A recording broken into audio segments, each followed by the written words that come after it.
Good morning students. हमने deep water का half chapter complete कर लिया था, जिसके अंदर हमें बताया गया था कि जो विलियम डगलस थे उनकी एक एडवेंचर मिस एडवेंचर के बारे में बताया गया कि वो पानी के अंदर कैसे डूब गए थे।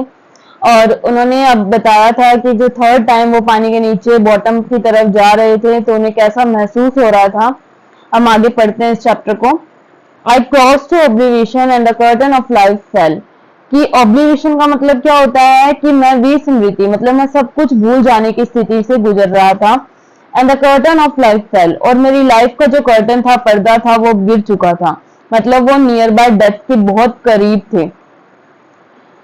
The next I remember I was lying on my stomach। अब सिर्फ उसके बाद मुझे इतना ही याद है कि मैं मेरे स्टमक के बल पर मतलब मेरे पेट के बल लेटा हुआ था। beside the pool, पूल के किनारे वो मीटिंग उल्टी कर रहा था। The chap that threw me in was saying, और जिस लड़के ने मुझे उस पानी के अंदर फेंका था वो बोल रहा था, but I was only fooling, कि मैं तो सिर्फ मजाक कर रहा था। Someone said, किसी ने कहा था कि nearly dead, कि ये बच्चा तो लगभग मर ही चुका था। बी ऑल राइट नाउ, चलो अब सब कुछ सही हो गया है। Let's carry him to the locus room, अब इसे लॉकर रूम में ले जाते हैं। Several hours later I walk home, और कुछ घंटे बाद मैं घर गया। I was weak and trembling, मैं बहुत कमजोर पड़ चुका था और मैं कांप रहा था। आई शुक क्राइड एंड व्हेन आई ले ऑन माई बेड, और मैं कांपता और चिल्लाता था जब भी मैं बेड के ऊपर लेटता। I could not eat that night। उस रात मैंने कुछ भी खाना नहीं खाया। 4 days a haunting fear was in my heart। और कुछ दिन तक वही डरावना डर मेरे दिल के अंदर था। The slightest exertion upset me। exertion का मतलब होता है थकान। थोड़ी सी भी थकान मुझे दुखी कर देती थी। Making me wobby in the knees। और थोड़ी सी थकान के कारण मेरे नीज के अंदर, मेरे घुटनों के अंदर कंपन होने लगता था। Sick to my stomach, और सिक टू माई स्टमक का मतलब है कि मुझे उल्टी आने जैसा होने लगता था।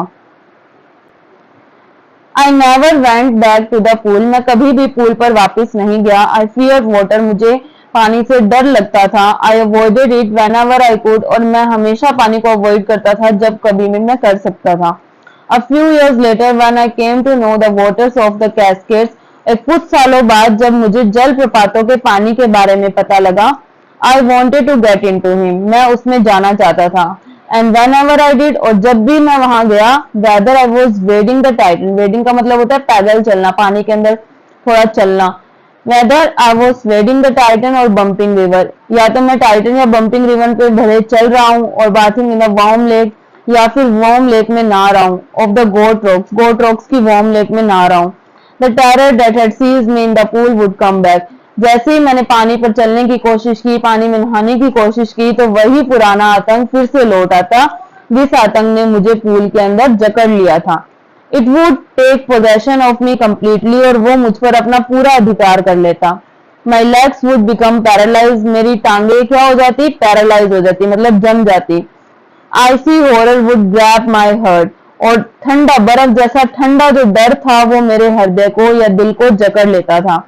This handicap stayed with me as the years roll by. और यही दिक्कत, यही प्रॉब्लम मेरे साथ सालों तक चलती रही। जैसे जैसे साल बीतते गए यही डर मेरे मन के अंदर बना रहा।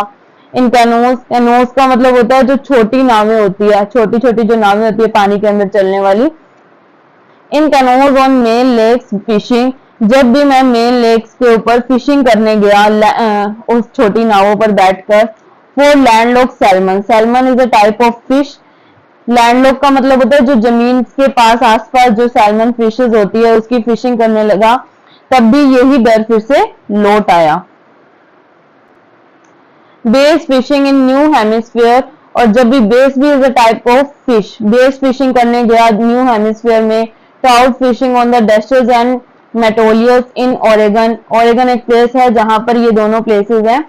जब भी मैं ट्राउट फिशिंग करने लगा। Trout fishing, trout is a kind of salmon fish. जब भी मैं फिशिंग करने लगा तब भी वो पुराना डर फिर से लौट आता।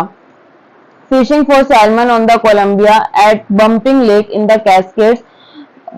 कैस्केड्स के जल प्रपातों के बम्पिंग लेक के ऊपर कोलंबिया में जब भी मैंने सैल्मन फिशिंग करनी चाहिए। व्हेनेवर आई वेंट, जब भी मैं गया, the haunting fear of the water followed me. वही आतंक, वही डर मेरा पीछा करता। It ruined my fishing trips. ruin का मतलब होता है बर्बाद कर देना। इसने मेरी फिशिंग ट्रिप्स को बिल्कुल बर्बाद कर दिया। Deprived me of the Joy of canoeing, और मुझे वंचित कर दिया किस खुशी से? कैनोइंग मतलब बोट की यात्रा करना, बोटिंग करना, स्विमिंग करना, इन सारे खुशियों से मुझे वंचित कर दिया। इस डर के कारण मैं कुछ भी नहीं कर सकता था। I used every way I knew to overcome this fear. मैं उस हर तरीके को अपना लेना चाहता था, मतलब मैंने हर तरीका अपनाया ताकि मैं इस डर को ओवरकम कर सकूं। But it had me firmly in its grip। लेकिन इस डर ने अपनी पकड़ को ताकत से पकड़ रखा था मेरे ऊपर। फाइनली 1 अक्टूबर, फाइनली जब अक्टूबर आया, I decided to get an instructor. मैंने डिसाइड किया कि मैं एक इंस्ट्रक्टर को रखूंगा जो कि मुझे स्विमिंग सिखाए एंड लर्न टू स्विम, और स्विम करना सीखूंगा। I went to a pool and practice 5 days a week। मैं पूल पर गया और मैंने हफ्ते के 5 दिन तक प्रैक्टिस की। एन आवर ईच डे, मतलब प्रत्येक दिन में 1 घंटा प्रैक्टिस करता था, और 7 days, वीक के 7 days के अंदर 5 days के अंदर मैं प्रैक्टिस करता था। The instructor put a belt around me. Instructor ने मेरे चारों तरफ एक बेल्ट बांधी। अ रोप अटैच टू द बेल्ट, और उस बेल्ट के साथ में एक रस्सी को बांध दिया, अटैच कर दिया। वैन थ्रो अ पुले। पुले का मतलब होता है चक्री, जो कि एक चक्कर के ऊपर से जाती थी। That ran on a overhead cable, जो कि एक केबल से बंधी हुई थी। मतलब एक केबल के ऊपर जैसे किसी इंसान को बांध देते हैं ना, उसी तरह से मुझे एक रोप से बांध दिया गया और मेरी बेल्ट को उस रोप से अटैच कर दिया गया, और वो जो रस्सी थी वो एक पुले से होकर जाती थी। He held on the end of the rope, और उसने उस रस्सी का दूसरा हिस्सा पकड़ लिया। And when we went back and forth, और मैं वापस आता और फिर वापस जाता, back and forth across the pool, और फिर से उस पूल के अंदर वापस जाता और वापस आता। आवर्स आफ्टर आवर्स, घंटों के बाद घंटे, डे आफ्टर डे, दिन के बाद दिन, वीक आफ्टर वीक, सप्ताह के बाद सप्ताह, हमने यही काम किया। On each trip across the pool, जब भी मैं उस पूल को क्रॉस करता, प्रत्येक ट्रिप के अंदर a bit of the panic seized me. जो डर था वही डर मुझे फिर से सीज कर लेता, मुझे बांध लेता। Each time the instructor relax his hold, जब भी इंस्ट्रक्टर अपने होल्ड मतलब अपनी रस्सी को ढीला छोड़ता, on the rope I went under, मैं पानी के अंदर चला जाता। Some of the old terror return and my legs froze, और फिर से कोई पुराना डर फिर से लौट आता और मेरी जो लेग्स थी वो फ्रोज हो जाती, मतलब जम जाती। It was 3 months before the tension began to slack. अब 3 महीने बीत चुके थे और जो मेरा डर था वो धीरे धीरे कम होने लगा था। Then he taught me to put my face under water and exhale, और फिर उसने मुझे सिखाया कि पानी के अंदर कैसे अपना फेस करना है, और एक्सेल का मतलब होता है सांस को अंदर खींचना, कैसे अपने सांस को अंदर खींच के पानी के अंदर फेस करना है। To raise my nose and inhale, और कैसे अपने नोज को बाहर निकालना है, और इनहेल, इनहेल का मतलब होता है सांस अंदर खींचना, एक्सेल का मतलब होता है सांस बाहर छोड़ना। मतलब उसने इंस्ट्रक्टर ने मुझे सिखाया कि किस तरह से फेस अंदर कर कर सांस को बाहर छोड़ना है, और कैसे अपने फेस को बाहर निकालकर नोज से अपनी सांस को अंदर लेना है।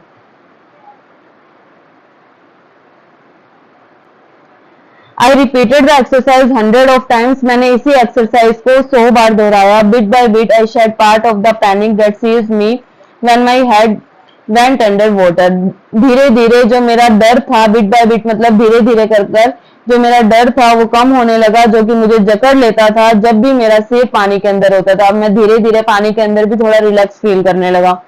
Next he held me at the side of the pool, और फिर उसके बाद में उसने मुझे पूल के किनारे पकड़ लिया। And had me kick with my legs, और उसने मुझे कहा कि मैं मेरे पैरों से किक करूं।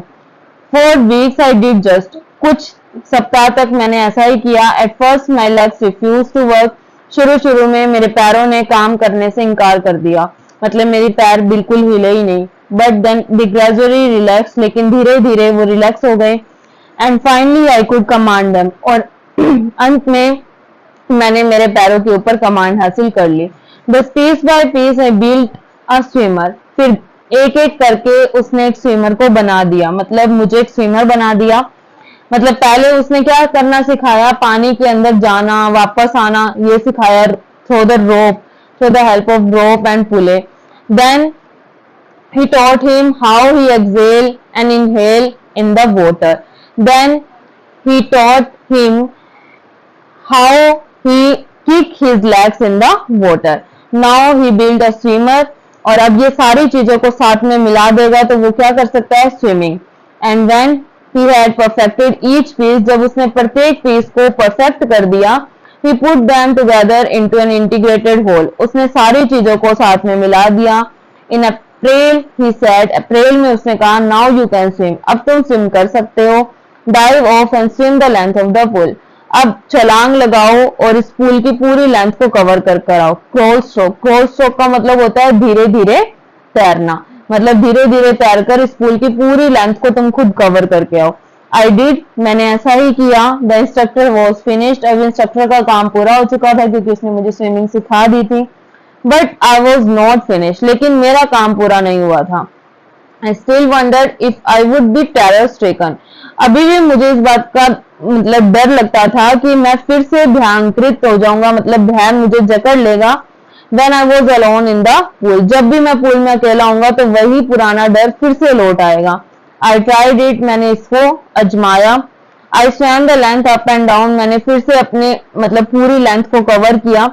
फिर वापस जाकर वापस आया. Tiny vestiges, vestiges का मतलब होता है अवशेष, छोटे छोटे जो अवशेष थे of the old terror would return, पुराने जो आतंक के जो छोटे छोटे अवशेष थे वो फिर से लौट आए.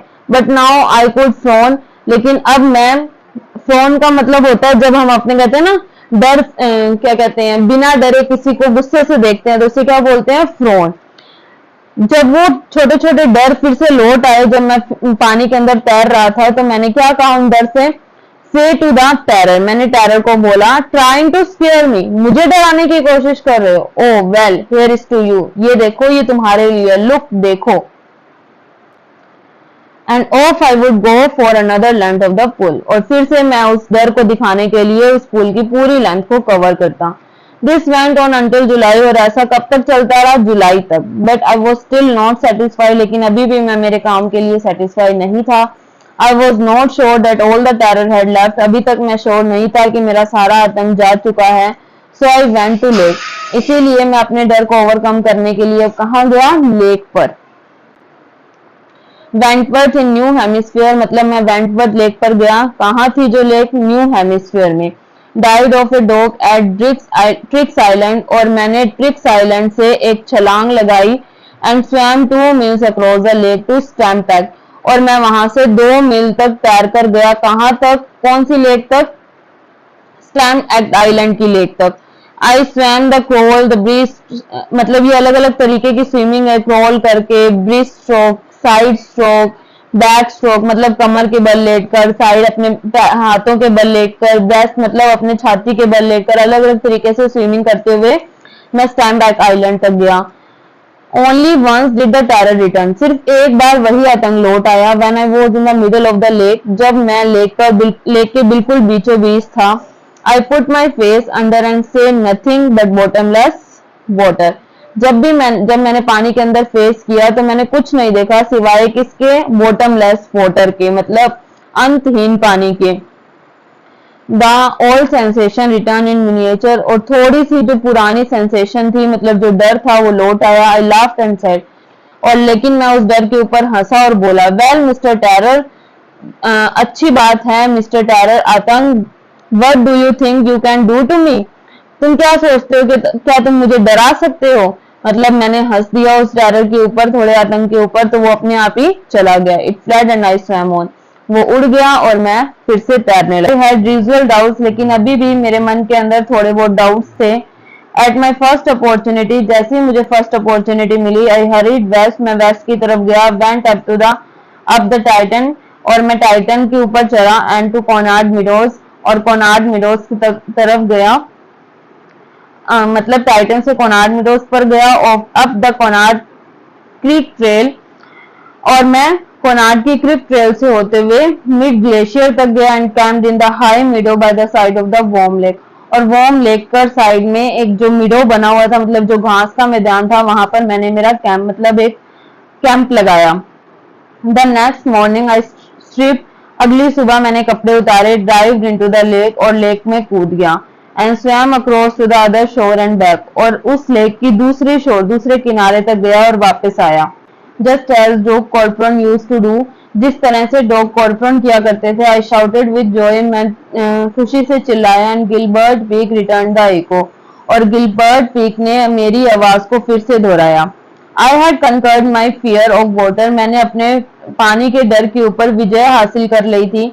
The experience had a deep meaning for me, और इस एक्सपीरियंस का मेरे लिए एक डीप मीनिंग था। As only those who have known stark terror, ये लोग वही लोग समझ सकते हैं जिसने स्टार्व टेरर मतलब कठोर आतंक को देखा है। एंड कंकर्ड, उसके ऊपर विजय हासिल की है। इट कैन अप्रिशिएट, वही लोग इसे अप्रिशिएट कर सकते हैं। In death there is a peace, मृत्यु के अंदर शांति होती है। There is terror only in the fear of death, सिर्फ आतंक किसके अंदर होता है? मृत्यु के डर के अंदर। As Roosevelt knew when he said, जिस तरह से रूजवेल्ट जानते थे जब उन्होंने कहा, all we have to fear is fear itself, हम सिर्फ डर से ही डरते हैं। Because I had experience both the sensation of dying, क्योंकि मैंने दोनों चीजों को महसूस किया था, मरने की सेंसेशन को भी, and the terror that fear of it can produce, और एक ऐसे आतंक को जो कि कौन प्रोड्यूस करता है? मरने का डर। The will to live somehow grew in intensity, इसीलिए आज मेरी जीने की इच्छा तीव्र हो चुकी है। At last I felt realised free to walk the trails, अब लास्ट में मुझे ये रियलाइज हो रहा है कि मैं अब ट्रेल्स पर, गंडियों पे चलने के लिए बिल्कुल फ्री हूँ। क्लाइम द पीक्स, अब मैं चोटियों पर चढ़ सकता हूँ। एंड ब्रश असाइड फियर, और अपने डर को दूर भगा सकता हूँ। यहाँ पर आपका ये जो चैप्टर है वो कंप्लीट हो गया है। Thank you. अगर आपको चैप्टर अच्छे से समझ में आ गया है then like our video, subscribe our channel and comment करके जरूर बताइए अगर आपके कोई डाउट्स हैं तो।